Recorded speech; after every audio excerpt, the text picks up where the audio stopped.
Bonjour à tous, aujourd'hui je suis très contente de vous retrouver pour une nouvelle vidéo DIY et ce sera un nouvel épisode de ma série 5 DIY et astuces pour ranger et organiser votre coin bureau. J'espère en tout cas que ces nouvelles idées vont vous plaire et surtout qu'elles vont vous être utiles. En tout cas moi elles me sont très utiles puisque j'ai un bureau qui est impeccable. Si jamais vous avez manqué l'épisode numéro 1 et l'épisode numéro 2, ils seront dans la barre d'infos. Vous n'hésitez pas à aller les voir, comme ça vous aurez plein d'idées d'organisation pour votre bureau. La vidéo d'aujourd'hui est sponsorisée par Upside et je les remercie beaucoup pour ça. Si vous ne connaissez pas Upside, c'est une solution pour créer un site internet en 2 minutes, c'est hyper facile et surtout vous avez une version gratuite. Vous avez aussi différents tarifs selon vos besoins bien évidemment et avec un stockage différent et c'est hyper facile puisqu'il faut aucune connaissance informatique ou dans le domaine pour pouvoir créer un site internet très facilement puisque même moi j'ai réalisé un site internet vraiment en très peu de temps. La première étape est de choisir un design, donc ça en fait ça dépend du thème que vous voulez. Vous avez vraiment plein de thèmes différents, le sport, la photo, le bricolage, la mode.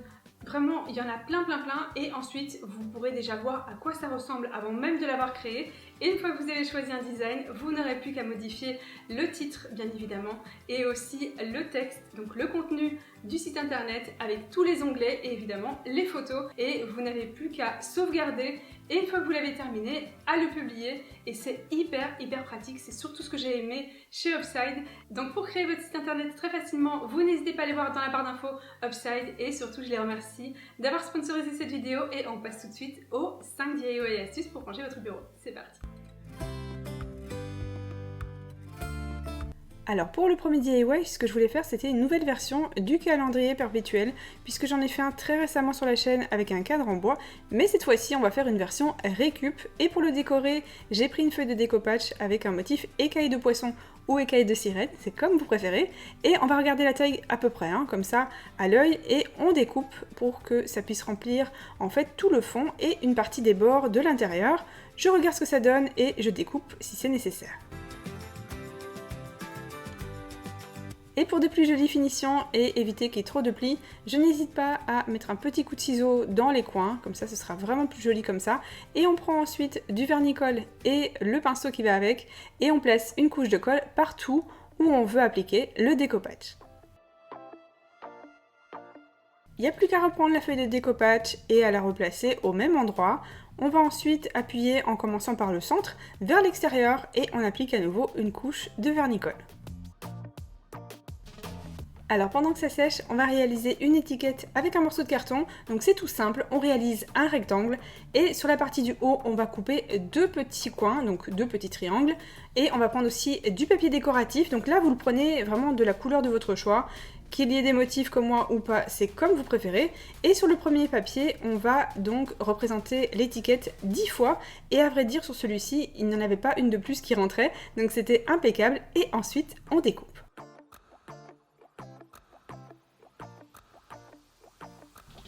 On va faire maintenant les mois de l'année, donc on a besoin de 12 étiquettes cette fois-ci. Et si vous avez un papier qui est identique de chaque côté, donc recto verso, vous n'hésitez pas à en faire que 6, ce sera amplement suffisant. Et pour terminer, ce sera très simple, on a besoin d'à peine 4 étiquettes et ensuite pareil, on découpe. Et maintenant qu'on a toutes nos étiquettes, il est temps de gommer tous les traits de crayon qu'il reste sur les bords.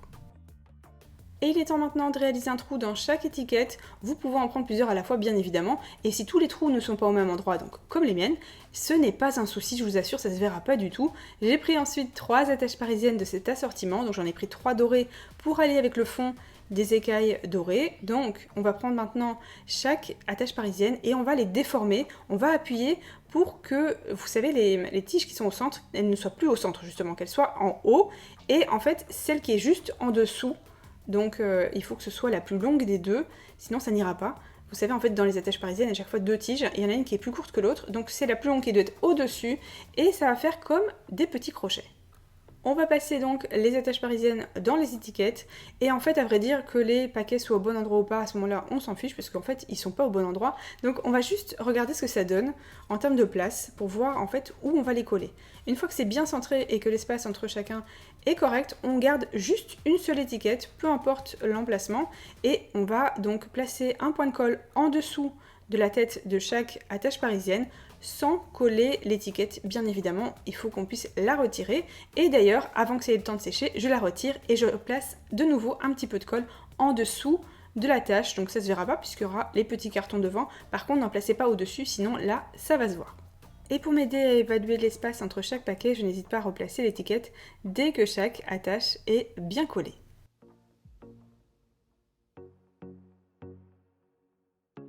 Et comme pour la précédente version, on va écrire maintenant sur les étiquettes. Je commence au crayon et je n'hésite pas à les garder les unes à côté des autres. Ça me permet de garder à chaque fois le même format et ensuite je repasse avec un feutre. Comme l'autre fois, il s'agit d'abord des chiffres de 0 à 4. Ensuite, pour les 10 identiques, ce sera les chiffres de 0 à 9. Et pour terminer, ce sera donc les 12 mois de l'année. Si vous avez 6 étiquettes, donc recto verso, évidemment, vous mettrez janvier et février l'un derrière l'autre. Je pense que c'est logique. Pour les mois de l'année, j'écris soit les 3 premières lettres, soit des fois les 4 premières, comme juin et juillet, où c'est identique. Et également pour le mois d'août, puisque je trouvais que c'était bizarre de le mettre sans le T. Et il n'y a plus qu'à repasser avec un feutre, enlever les traits de crayon et on va les trier dans le bon ordre. Il n'y aura plus qu'à les replacer et je vous montre le résultat final à la fin du DIY numéro 2. Alors pour ce DIY, je voulais rafraîchir un support que vous avez déjà vu plusieurs fois puisque c'est un support que j'ai dans mon bureau et il est toujours en vente en magasin. Donc on va réaliser un organisateur de bureau. Pour ça on va prendre de la récup. Donc là j'ai pris une boîte de chocolat. Vous prenez n'importe quelle boîte que vous aurez lavée au préalable bien évidemment. Ici c'est un gel douche. Le principal c'est que les boîtes que vous choisissez doivent avoir un dos plat. C'est la seule chose qui est importante. Ici petite boîte d'haricots verts. Et je vais prendre de la peinture. Je protège évidemment mes mains et ma table. Je prends ici de la peinture rose. Pour le deuxième, de la peinture lilas. Et pour le troisième, je vais commencer d'abord par retirer l'étiquette parce que ça peut être pratique. Et ensuite, je vais prendre mon scalpel et je vais suivre la forme de mon gel douche. Et évidemment, cette partie-ci doit absolument être faite par un adulte puisque le scalpel a tendance à glisser très facilement. Et ensuite, j'ai pris un petit pot pour m'aider pour pouvoir le peindre correctement. Une fois que l'extérieur de la petite boîte en métal était sèche, j'ai pris du washi tape pour protéger en fait le bord qui est coupant. Donc j'en ai appliqué tout le long, je l'ai rabattu sur le petit bord et ensuite j'ai peint l'intérieur de la boîte. Quelques heures plus tard, je récupère mes boîtes qui ont eu le temps de sécher. Je regarde comment les placer sur le support. Je prends aussi le calendrier et je prends quelques bandelettes d'adhésif. Donc là, c'est du double face. À la base, c'est fait pour les tableaux, les cadres et tout ça. Et très franchement, c'était vraiment amplement suffisant. Mais j'en mets toujours trop, je mets toujours trop de colle, il n'y a pas à dire. Mais j'aime bien que ce soit bien costaud. Donc là, je regarde que les bandelettes soient bien sur le bois et non pas dans le vide, bien évidemment. Et ensuite, quand je vois que c'est bon, que c'est au bon endroit, je retire la protection et j'appuie bien pour que ça adhère.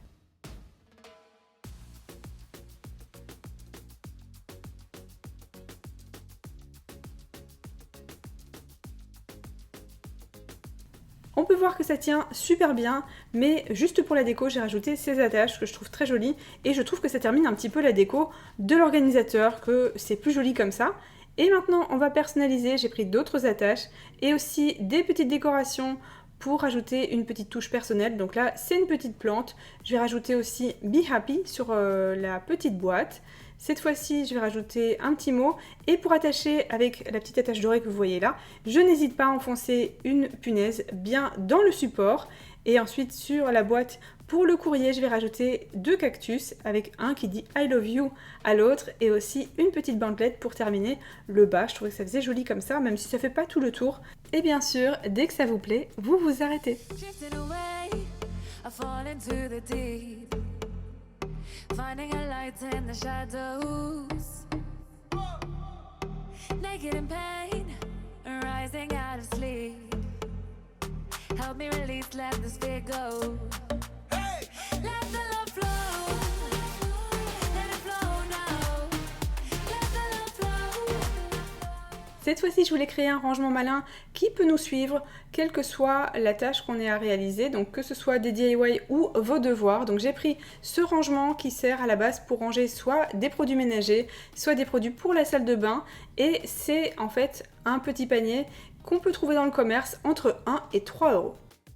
Si vous aimez la couleur, tant mieux, c'est pas mon cas, puisque le mien était bleu et je le voulais lilas. Donc je l'ai peint à l'extérieur, il faisait très mauvais, donc je ne vous ai pas filmé tout ça. J'ai commencé d'abord par une sous-couche et ensuite 2 couches de peinture, et j'ai voulu personnaliser la poignée de mon petit panier. Pour ça, j'ai fait un petit nœud, un petit peu de colle chaude, et je vais donc enrouler ma poignée. Je l'enroule et au fur et à mesure, je rajoute un petit peu de colle chaude pour être sûr que ça tienne bien, et à la fin, je finis par un nœud et un petit peu de colle chaude.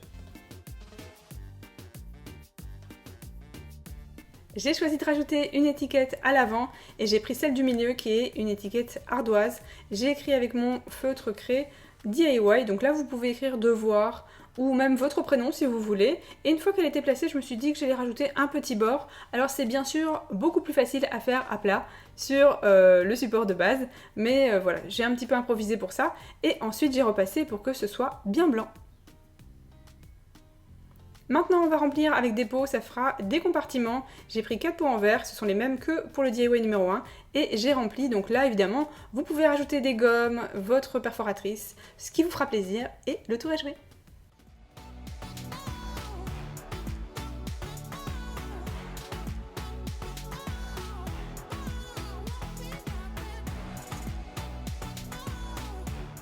Alors cette fois-ci on va passer à une astuce et je commence avec un support que j'ai trouvé chez Action pour 1 euro ou 2, je me souviens plus très bien. J'ai pris de la peinture rose clair avec un petit pinceau à embout mousse et ça va me permettre de peindre très rapidement juste le cadre, donc juste vraiment le bord. Et je vais prendre ces patins en liège. J'ai été très inspirée quand je les ai trouvés au supermarché et je me suis dit qu'il fallait que je crée une astuce d'organisation avec ceux-ci. Alors ils sont pas très profonds, donc ce qu'on va faire c'est qu'on va en prendre 2. Et au centre, on va placer un petit peu de colle chaude. Ça va nous permettre qu'ils soient vraiment plus gros. Et on va pouvoir ensuite utiliser des petites punaises pour s'en servir comme si c'était un tableau en liège, mais sans le tableau. Donc cette fois-ci, on va les positionner au bon endroit. Donc là, c'est vous qui voyez. Et on va décorer avec des petites cartes. Et vous pourrez également positionner vos notes.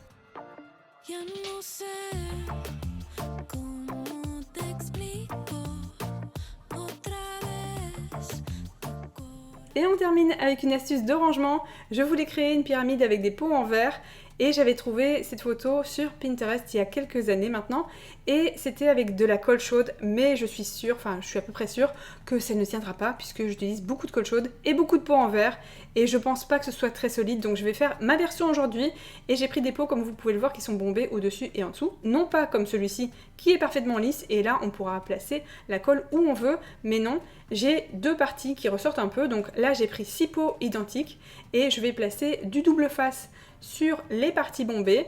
Pour éviter que mes pots ne partent et roulent non-stop, je vais les coincer avec mon scotch et l'emballage et c'est parti, on met des morceaux sur chaque pot.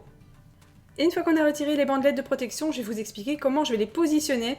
Je place les 3 premiers avec celui du centre avec les scotch vers le haut. Les 2 qui sont autour ont le scotch vers celui du centre mais un petit peu vers le haut aussi.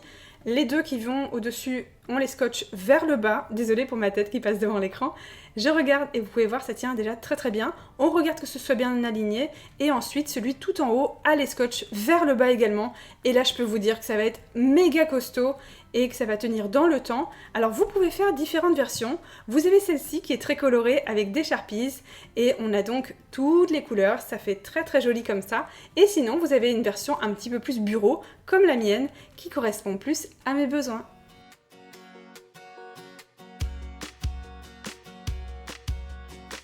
Merci d'avoir regardé cette vidéo, j'espère que vous l'avez aimée. Si elle vous a plu, vous n'hésitez pas à liker cette vidéo et aussi à me dire si vous voulez un nouvel épisode. Vous me dites tout ça dans les commentaires, vous me dites aussi tous les thèmes que vous voulez que j'aborde sur la chaîne. Et merci Upside d'avoir sponsorisé cette vidéo pour un site internet facile. Vous n'hésitez pas à aller voir ça dans la barre d'infos. Moi je vous fais plein de gros bisous et je vous dis à très vite. Bye!